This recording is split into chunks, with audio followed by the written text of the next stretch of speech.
Welcome to exam गोल। आज हम इस वीडियो में देखेंगे प्रसिद्ध पुस्तकें और उनके लेखक। तो चलिए शुरू करते हैं। आज का हमारा पहला क्वेश्चन है, पृथ्वीराज रासो के लेखक है। ऑप्शन है हमारे सामने जयदेव, कलहन, चंद्रबरदाई या बाणभट्ट। तो इसका सही उत्तर हमें बताना है और सही उत्तर हो जाएगा चंद्रबरदाई। इसका सही उत्तर हो जाएगा पृथ्वीराज रासो के लेखक चंद्रबरदाई है। बढ़ते हैं हम अपने नेक्स्ट क्वेश्चन की तरफ। क्वेश्चन नंबर 2, कपाल कुंडला के लेखक है शरत चंद्र चटर्जी, बंकिम चंद्र चटर्जी, ताराशंकर बंदोपाध्याय या इनमें से कोई नहीं। तो इसका जो सही उत्तर हो जाएगा वह होगा बंकिम चंद्र चटर्जी। इसका सही उत्तर हो जाएगा कपाल कुंडला। बंकिम चंद्र चटर्जी है कौन? वे है ये जो जिन्होंने भारत का राष्ट्रीय गीत लिखा था, बंकिम चंद्र चटर्जी। इसका सही उत्तर होगा। बढ़ते हैं हम अपने नेक्स्ट क्वेश्चन की तरफ। क्वेश्चन नंबर 3 है हमारा, गण देवता किसकी रचना है? ऑप्शन है हमारे सामने शरत चंद्र चटर्जी, आर के नारायण, बंकिम चंद्र चटर्जी या ताराशंकर बंदोपाध्याय। तो इसका जो सही आंसर होगा वो होगा ताराशंकर बंदोपाध्याय। इसका सही आंसर होगा ताराशंकर बंदोपाध्याय। क्वेश्चन नंबर 3 का ताराशंकर बंदोपाध्याय। बढ़ते हम अपने नेक्स्ट क्वेश्चन की तरफ। क्वेश्चन नंबर 4 है, प्रसिद्ध उपन्यास चरित्रहीन के लेखक कौन है? प्रसिद्ध उपन्यास चरित्रहीन के लेखक कौन है, ये हमें बताना है। ऑप्शन हमारे सामने धर्मवीर भारती, महावीर प्रसाद द्विवेदी या फिर मुंशी प्रेमचंद, शरत चंद्र चट्टोपाध्याय।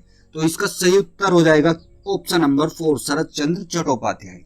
बढ़ते हैं हम अपने नेक्स्ट क्वेश्चन की तरफ। क्वेश्चन नंबर है हमारे सामने क्वेश्चन 5, गुलबदन बेगम द्वारा रचित पुस्तक है। ऑप्शन है बाबरनामा या फिर हुमायूंनामा या अकबरनामा, तुगलकनामा। तो सही उत्तर इसका हो जाएगा गुलबदन बेगम द्वारा रचित पुस्तक का नाम है हुमायूंनामा। ये हुमायूंनामा हुमायूं की जीवन आत्मकथा है और ये गुलबदन बेगम ने लिखी थी। और गुलबदन बेगम इनकी बेटी थी हुमायूं की। बढ़ते हैं हम अपने नेक्स्ट क्वेश्चन की तरफ। क्वेश्चन नंबर 6, इंडिका के लेखक कौन थे? ऑप्शन है विष्णुगुप्त या मैगस्थनीज या गोविंद सिंह या चंद्रगुप्त। तो इसका सही उत्तर होगा मैगस्थनीज। इसका सही उत्तर हो जाएगा। ये मैगस्थनीज कौन थे? यूनान का एक राजदूत था जो चंद्रगुप्त के दरबार में रहता था और इसी ने इंडिका पुस्तक को लिखा था। बढ़ते हम अपने नेक्स्ट क्वेश्चन की तरफ। क्वेश्चन नंबर 7, कबीरदास के उपदेशों का सबसे महत्वपूर्ण संकलन है। बीजक में है या रत्नावली या आदि ग्रंथ या भक्ति सागर। तो इसका सही उत्तर होगा कबीरदास के उपदेशों का सबसे महत्वपूर्ण संकलन है बीजक में। तो सही उत्तर इसका बीजक हो जाएगा।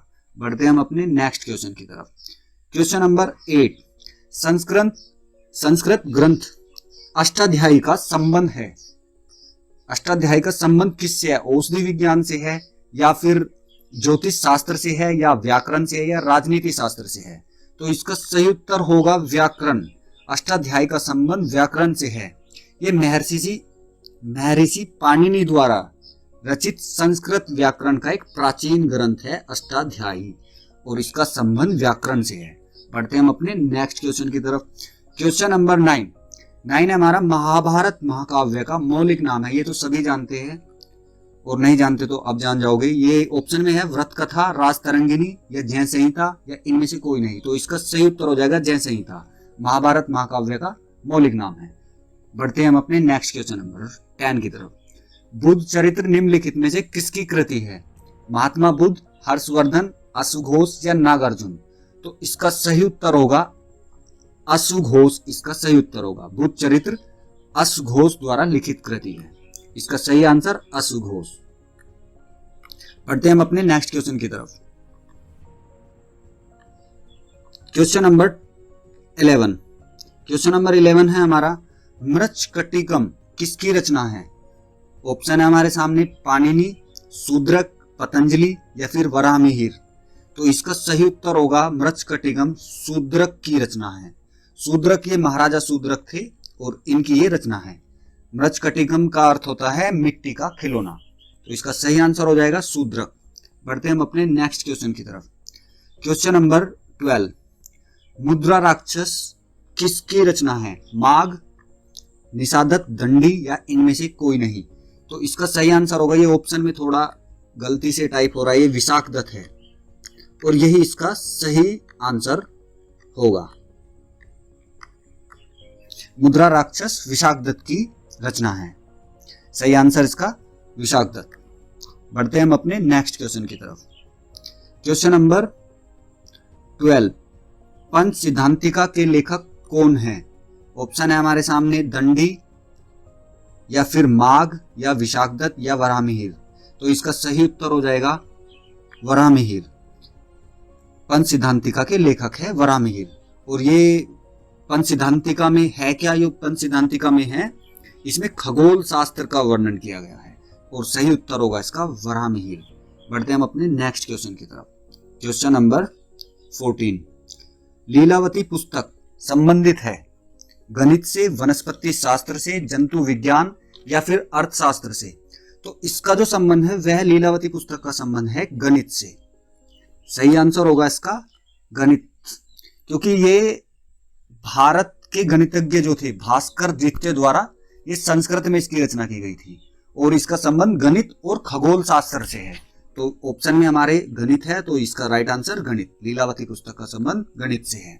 बढ़ते हैं हम अपने नेक्स्ट क्वेश्चन की तरफ। क्वेश्चन नंबर 15 है हमारे सामने, मिताक्षरा का संबंध है विज्ञान से, हिंदू दर्शन से, खगोल शास्त्र से या हिंदू विधि से?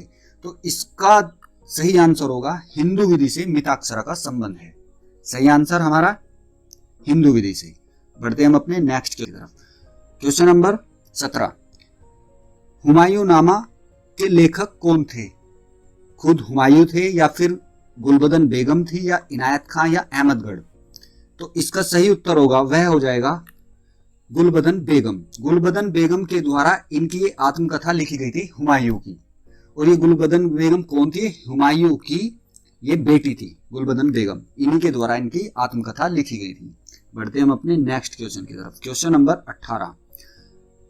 क्वेश्चन नंबर 18 है हमारा, पद्मावती कथा के लेखक है। ऑप्शन है मुल्ला दाऊद या फिर मलिक जायसी या फिर निराला या दामोदर कवि। तो इसका सही उत्तर होगा, सही उत्तर हमारा होगा मलिक मोहम्मद जायसी पद्मावत कथा के लेखक है। और ये जो पद्मावत है वो पद्मावती मूवी जो है इसी पर बनी हुई थी, इसी किताब के अकॉर्डिंग इस मूवी को बनाया गया था। बढ़ते हम अपने नेक्स्ट क्वेश्चन की तरफ। क्वेश्चन नंबर 19, बीजक किसके वचनों का संग्रह है? तो इससे पहले हमने एक क्वेश्चन देखा था कि कबीर दास के सबसे अच्छा संकलन कौन सी उसमें है, पुस्तक में है। तो उसका राइट आंसर था कबीर बीजक। तो आप उसी से आइडिया लगा सकते हो पहले क्वेश्चन से कि बीजक किसकी रचना है, ये हो जाएगी कबीर दास की रचना है। बढ़ते हम अपने नेक्स्ट क्वेश्चन की तरफ। क्वेश्चन नंबर 20, चरक संहिता निम्नलिखित में से किससे संबंधित है? चरक संहिता जो पुस्तक है या ग्रंथ है जो भी है वो किससे संबंधित है? ऑप्शन है हमारे सामने कला, विधि, राजनीति या चिकित्सा। तो चरक संहिता जो है उसका सही उत्तर हो जाएगा उसका संबंध चिकित्सा से है। चिकित्सा से है क्योंकि ये आचार्य चरक द्वारा रचित एक प्रसिद्ध आयुर्वेदिक ग्रंथ है चिकित्सा। जिस तरह से मान लो कि आज के टाइम में कोई MBBS डॉक्टर और आप किसी भी सब्जेक्ट के ऊपर कोई किताब लिख देता है, तो उसी तरह से उस टाइम पर उनका सीन था। ये उस टाइम के डॉक्टर थे, ये समझ लो, और उन्होंने ये चिकित्सा के ऊपर एक किताब लिखी थी, चरक संहिता, इसका राइट आंसर। बढ़ते हम अपने नेक्स्ट क्वेश्चन की तरफ। क्वेश्चन नंबर 21, निम्नलिखित में से कौन सी पुस्तक कालिदास ने नहीं लिखी है? ऑप्शन है हमारे सामने, निम्नलिखित में से कौन सी पुस्तक कालिदास ने नहीं लिखी है? रघुवंशम, ऋतुसंहार या फिर मृच्छकटिकम या फिर मेघदूत। तो सही उत्तर हो जाएगा इसका मृच्छकटिकम। ये कालिदास द्वारा लिखी पुस्तक नहीं है। ये रघुवंशम भी कालिदास ने लिखा था, ऋतुसंहार भी और मेघदूत भी, लेकिन मृच्छकटिकम को लिखा था शूद्रक ने। तो इसका सही आंसर होगा निम्नलिखित में से कौन सी पुस्तक कालिदास की नहीं है? तो मृच्छकटिकम पुस्तक कालिदास की नहीं है, यह है शूद्रक की। तो बढ़ते हम अपने नेक्स्ट क्वेश्चन की तरफ। क्वेश्चन नंबर 22, अष्टाध्यायी निम्नलिखित में से किसकी रचना है? इसका सही आंसर हमें बताना है पाणिनि, कौटिल्य, भारद्वाज या फिर पतंजलि। तो इसका सही आंसर होगा पाणिनि। अष्टाध्यायी की ये रचना है और ये व्याकरण से संबंधित है, व्याकरण से संबंधित ये ग्रंथ है अष्टाध्यायी। और इसके राइटर जो हो गए वो हो गए पाणिनि। सही आंसर हो जाएगा पाणिनि। बढ़ते हैं हम अपने नेक्स्ट क्वेश्चन की तरफ। क्वेश्चन नंबर 24 है हमारे सामने, अर्थशास्त्र पुस्तक के लेखक कौन थे? तो ये तो सभी जानते हैं, अर्थशास्त्र पुस्तक के लेखक चाणक्य थे। तो इसका सही आंसर चाणक्य, जो चंद्रगुप्त के दरबार में रहते थे, चाणक्य इसका सही उत्तर हो जाएगा। बढ़ते हम अपने नेक्स्ट क्वेश्चन की तरफ। Question number 25। क्वेश्चन नंबर 25 हमारे सामने, रघुवंश महाकाव्य के रचनाकार है भवभूति, कालिदास, ताराशंकर या फिर शूद्रक। तो इसका सही उत्तर होगा, पहले क्वेश्चन में भी इसके बारे में थोड़ा सा आपने नोटिस किया हो तो ये कालिदास रघुवंश महाकाव्य के रचनाकार है। सही उत्तर कालिदास। बढ़ते हम अपने नेक्स्ट क्वेश्चन नंबर 26। जयदेव द्वारा लिखित ग्रंथ है पद्मावत, गीत गोविंद, नीति शतक या फिर लीलावती। तो इसका सही उत्तर होगा गीत गोविंद, इसका सही उत्तर हो जाएगा गीत गोविंद जयदेव द्वारा लिखित ग्रंथ है। और ये इसमें गीत गोविंद में है क्या, इसमें श्री कृष्ण और गोपिकाओं के साथ जो रासलीला है और उनका बिछड़ना है, और मतलब ये सब इनके बारे में इस पुस्तक में लिखा गया है, इस ग्रंथ में।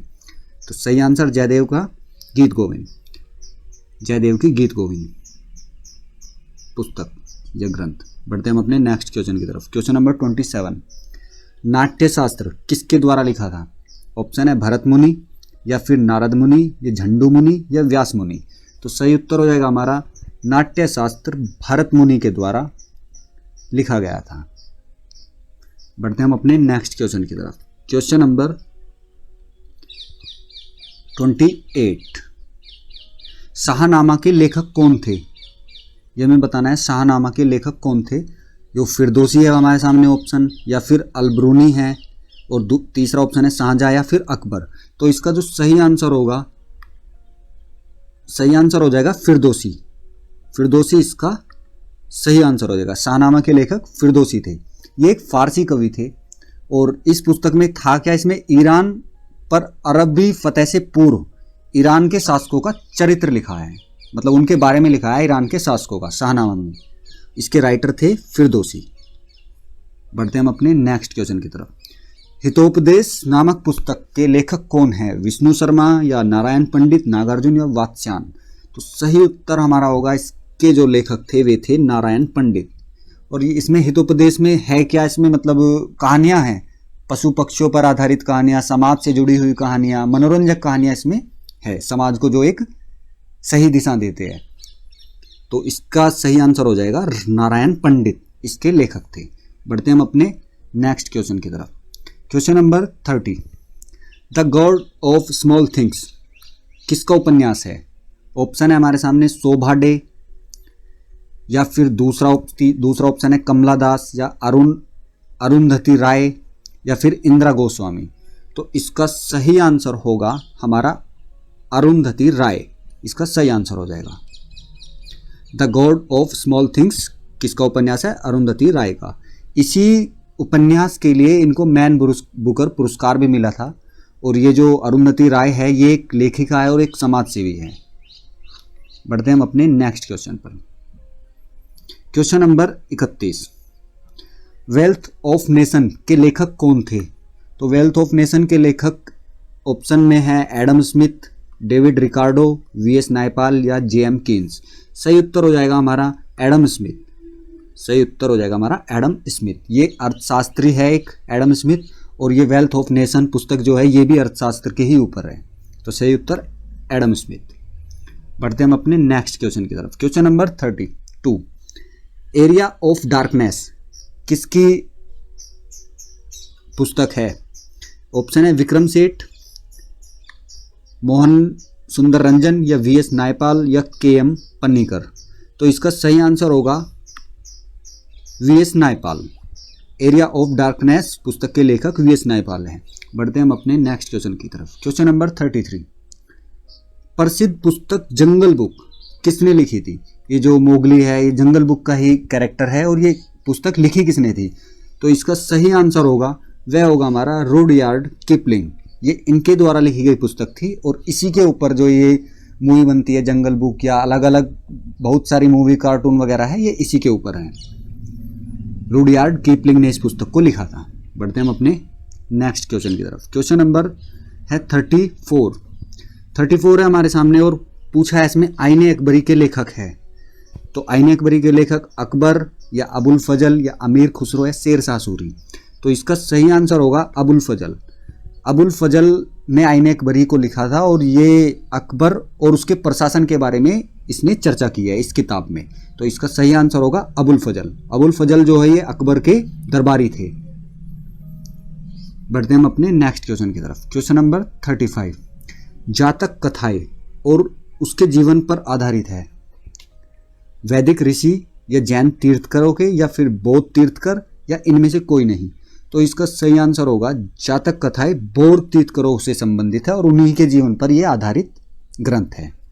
बढ़ते हम अपने नेक्स्ट क्वेश्चन की तरफ। क्वेश्चन नंबर 36 है हमारे 36 क्वेश्चन है, राजतरंगिणी मूल रूप से किस भाषा में रचित है। तो राजतरंगिणी ऑप्शन है डोंगरी, संस्कृत, हिंदी या पाली। तो सही आंसर होगा इसका संस्कृत भाषा में ये रचित है और राजतरंगिणी कलहन के द्वारा ये पुस्तक लिखी गई थी। और किसके विषय में ये इसमें जो दर्शाया गया है, ये कश्मीर का इतिहास इसमें दर्शाया गया है और कश्मीर के राजाओं के विषय में इस पुस्तक में लिखा है राजतरंगिणी। और ये इसकी भाषा थी संस्कृत, कलहन के द्वारा ये लिखा गया था। बढ़ते हम अपने नेक्स्ट क्वेश्चन की तरफ। क्वेश्चन नंबर 37 है, ऋतु संहार किसकी कृति है। ऑप्शन है कालिदास, दूसरा ऑप्शन है कबीरदास या सूरदास तो या तुलसीदास। तो सही आंसर हमारा हो जाएगा इसका ऋतु संहार है कालिदास की कृति है। सही आंसर कालिदास, इसका सही उत्तर हो जाएगा। क्वेश्चन नंबर 38, चरक संहिता का विषय वस्तु है राजनीति, औषधि, गणित या भाग। तो इसका सही उत्तर होगा हमारा औषधि। चरक संहिता जो वे चिकित्सा से संबंधित है, औषधि से संबंधित है और ये आचार्य चरक द्वारा लिखा गया ग्रंथ था। तो औषधि से ये संबंधित है, इसका आंसर औषधि हो जाएगा। क्वेश्चन 39, कौटिल्य के अर्थशास्त्र में किस शैली पर प्रकाश डाला गया है। जो कौटिल्य ने ये जो अर्थशास्त्र पुस्तक थी इनकी, उस पर किस शैली पर प्रकाश डाला है। आर्थिक जीवन पर या फिर राजनीतिक जीवन पर या सामाजिक जीवन पर या फिर धार्मिक जीवन पर। तो इसका सही उत्तर होगा राजनीतिक नीतियां। कौटिल्य के अर्थशास्त्र में राजनीतिक नीतियों पर प्रकाश डाला गया है। सही उत्तर राजनीतिक नीतियां। बढ़ते हम अपने नेक्स्ट क्वेश्चन की तरफ। क्वेश्चन नंबर 40 है हमारा, मिलिंद पनो, राजा मिलिंद व किस बौद्ध भिक्षु के मध्य संवाद के रूप में है। मिलिंद पनो एक पुस्तक का नाम है और उसमें क्या है कि उसमें राजा मिलिंद और एक बौद्ध भिक्षु है, उनके बीच में वार्तालाप है और वाद विवाद, मतलब क्वेश्चन आंसर सीरीज होती है ना जैसे, वो चीज है। तो वो बौद्ध भिक्षु बताना है हमें कि वो बौद्ध भिक्षु है कौन। तो उसका ऑप्शन में है नागसेन, नागभट्ट, नागार्जुन। ऑप्शन नंबर 4 है कुमारिल भट्ट। तो इसका सही आंसर होगा नागसेन। इसका सही आंसर होगा, वे बौद्ध भिक्षु थे नागसेन, जिनका संवाद इस पुस्तक में दिया गया है। राजा मिलिंद व नागसेन के बीच इसमें संवाद हुआ था। यानी कि राजा मिलिंद उनसे कुछ क्वेश्चन पूछते थे, अपने से कुछ भी पूछ लेते थे और ये जो थे नागसेन उनका जवाब देते थे। और राजा मिलिंद उनके जवाबों से इतने प्रभावित हो गए थे कि फिर उन्होंने बाद में बौद्ध धर्म ग्रहण कर लिया था। बढ़ते हम अपने नेक्स्ट क्वेश्चन की तरफ। क्वेश्चन नंबर 41, समुद्रगुप्त के प्रयाग प्रशस्ति का लेखक कौन थे। कालिदास, हरिसेन, रवि। तो इसका जो सही आंसर होगा वह हो जाएगा हरिसेन। हरिसेन के द्वारा ये पुस्तक लिखी गई थी प्रयाग प्रशस्ति। और इस पुस्तक में था क्या, इस पुस्तक में था कि समुद्रगुप्त ने जिन जिन राजाओं से युद्ध किया और वे राजाएं हार गए, तो उसी के बारे में इसमें डिटेल से लिखा गया है। तो इसका सही आंसर हो जाएगा हरिसेन। बढ़ते हम अपने नेक्स्ट क्वेश्चन की तरफ। क्वेश्चन नंबर 42, कुमार संभव महाकाव्य किस कवि ने लिखा है। हमें बताना है कुमार संभव महाकाव्य है वह किस कवि ने लिखा है। बाणभट्ट, हरिसेन, कालिदास या चंद्रबरदाई। तो इसका सही आंसर होगा कालिदास द्वारा ये लिखा गया है। कुमार संभव महाकाव्य कालिदास द्वारा लिखा गया है। सही आंसर हो जाएगा हमारा कालिदास। बढ़ते हम अपने नेक्स्ट क्वेश्चन की तरफ। क्वेश्चन नंबर 43 है हमारा, निम्नलिखित में से कौन सी कृति तुलसीदास की है। तो हमें तुलसीदास की कृति बतानी है। ऑप्शन है हमारे सामने 10 कुमार चरितम या फिर मृच्छकटिकम, या ऑप्शन तीसरा है केवल एक, या ऑप्शन है केवल एक व दोनों। तो मृच्छकटिकम तो लिखा गया था शूद्रक के द्वारा, और ये जो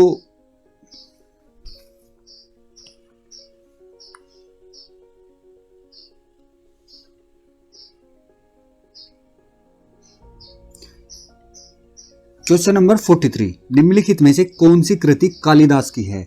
ऑप्शन है हमारे सामने 10 कुमार चरितम, दूसरा ऑप्शन है मृच्छकटिकम, तीसरा है केवल एक, या फिर एक व दो दोनों। तो इसका सही उत्तर होगा इनमें से कोई नहीं। ऑप्शन में ये है नहीं, लेकिन आप खुद से ऐड कर लेंगे इनमें से ये कोई नहीं, क्योंकि मृच्छकटिकम को जो लिखा था वो लिखा था शूद्रक ने, और 10 कुमार चरितम को लिखा था वो लिखा था दंडी ने, और इसको लिखा था शूद्रक ने। तो इसका इसमें ऑप्शन नहीं है, तो इसके लिए ये हो जाएगा इनमें से कोई सी भी कृति इनकी नहीं है कालिदास की। बढ़ते हम अपने नेक्स्ट क्वेश्चन की तरफ। क्वेश्चन नंबर 44, हिंदू विधि का सर्वप्रथम संहिताबद्ध किसने किया? तो इसका हमें आंसर बताना है। ऑप्शन है हमारे सामने वेद व्यास, वाल्मीकि, मनु या पाणिनि। तो सही आंसर हो जाएगा इसका मनु। मनु इसका सही आंसर होएगा। हिंदू विधि का सर्वप्रथम संहिताबद्ध मनु ने किया था। बढ़ते हम अपने नेक्स्ट क्वेश्चन की तरफ। Question number 45। क्वेश्चन नंबर 45 हमारे सामने, पतंजलि किसके संग्रहकर्ता के रूप में प्रसिद्ध है? यानी कि पतंजलि में है क्या? योग सूत्र है उसमें, या फिर पंचतंत्र है, या ब्रह्म सूत्र है, या आयुर्वेद है? तो पतंजलि में योग सूत्र से ये संबंधित है, तो इसका सही आंसर योग सूत्र। बढ़ते हैं अपने नेक्स्ट क्वेश्चन 46 की तरफ। 46 है हमारा, मेघदूत के लेखक कौन थे? तो इसका सही आंसर हमें बताना है, और ऑप्शन में है बाणभट्ट, खुशवंत सिंह, कालिदास या अकबर। तो इसका राइट आंसर हो जाएगा हमारा कालिदास, मेघदूत के लेखक थे। सही उत्तर कालिदास। पढ़ते हैं क्वेश्चन नंबर 47 की तरफ। 47 है, महाभारत का फारसी अनुवाद में शीर्षक है, यानी कि फारसी में जो अनुवाद है महाभारत का उसका नाम क्या है? अनवर सुहेली, रजमनामा, या फिरदौस, या हस्त वशिष्ठ। तो सही उत्तर हो जाएगा रजमनामा। महाभारत का जो फारसी अनुवाद है और उसका नाम जो है ये रजमनामा है। ऑप्शन नंबर 2 हमारा सही उत्तर हो जाएगा। बढ़ते हम अपने नेक्स्ट क्वेश्चन की तरफ। Question number 48। अब 48 में आता है कि महाभारत का जो फारसी अनुवाद है किसने कराया था? अकबर ने कराया था, हुमायूं ने, या शाहजहां या औरंगजेब? तो उसका सही उत्तर होगा, इसका जो ट्रांसलेशन कराया था वो अकबर ने कराया था। इसको ट्रांसलेट करा था अकबर ने कराया था, और जो अनुवाद किया था उनका नाम था फैजी। तो सही उत्तर अकबर। बढ़ते हम अपने नेक्स्ट क्वेश्चन की तरफ। क्वेश्चन नंबर 49, किस मुगल शासक ने अपनी आत्मकथा लिखी है? ऑप्शन है बाबर, दूसरा ऑप्शन है हुमायूं, तीसरा अकबर, और फोर्थ नंबर पर है शाहजहां। तो इसका जो सही आंसर होगा वह बाबर होगा। बाबर ने अपनी आत्मकथा खुद लिखी थी और उसका नाम था तुजुक ए बाबरी। तुजुक ए बाबरी उसका नाम था इनकी आत्मकथा का। तो सही उत्तर बाबर। बढ़ते हम अपने नेक्स्ट क्वेश्चन की तरफ। क्वेश्चन नंबर 50, इनमें से कौन सी कृति कालिदास की नहीं है? यह बताना है कि कालिदास की कृति इसमें से कौन सी नहीं है। तो ऑप्शन देख लेते हैं, सारीपुत्र पराक्रम, या फिर ऋतुसंहारम, रघुवंशम, या मेघदूतम। तो मेघदूतम भी कालिदास की कृति है, और रघुवंशम भी कालिदास की कृति है, और ये जो ऋतुसंहारम है ये भी कालिदास की कृति है। अब बचता है ऑप्शन नंबर 1, तो यही हमारा सही आंसर होगा। यही कालिदास की कृति नहीं है। तो क्वेश्चन के हिसाब से हमारा राइट आंसर हो जाएगा ऑप्शन नंबर 1, यानी कि ये हमारा राइट आंसर हो जाएगा। सारीपुत्रम पराक्रम इनकी रचना नहीं थी। तो आज के लिए इतना ही। अगर वीडियो पसंद आया हो तो लाइक कीजिए, चैनल को सब्सक्राइब कीजिए। मैं ऐसे ही डेली लाता रहूँगा नए नए टॉपिक पर मल्टीपल चॉइस क्वेश्चन की ये सीरीज। Thank you.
कीर्ति या अज्ञात?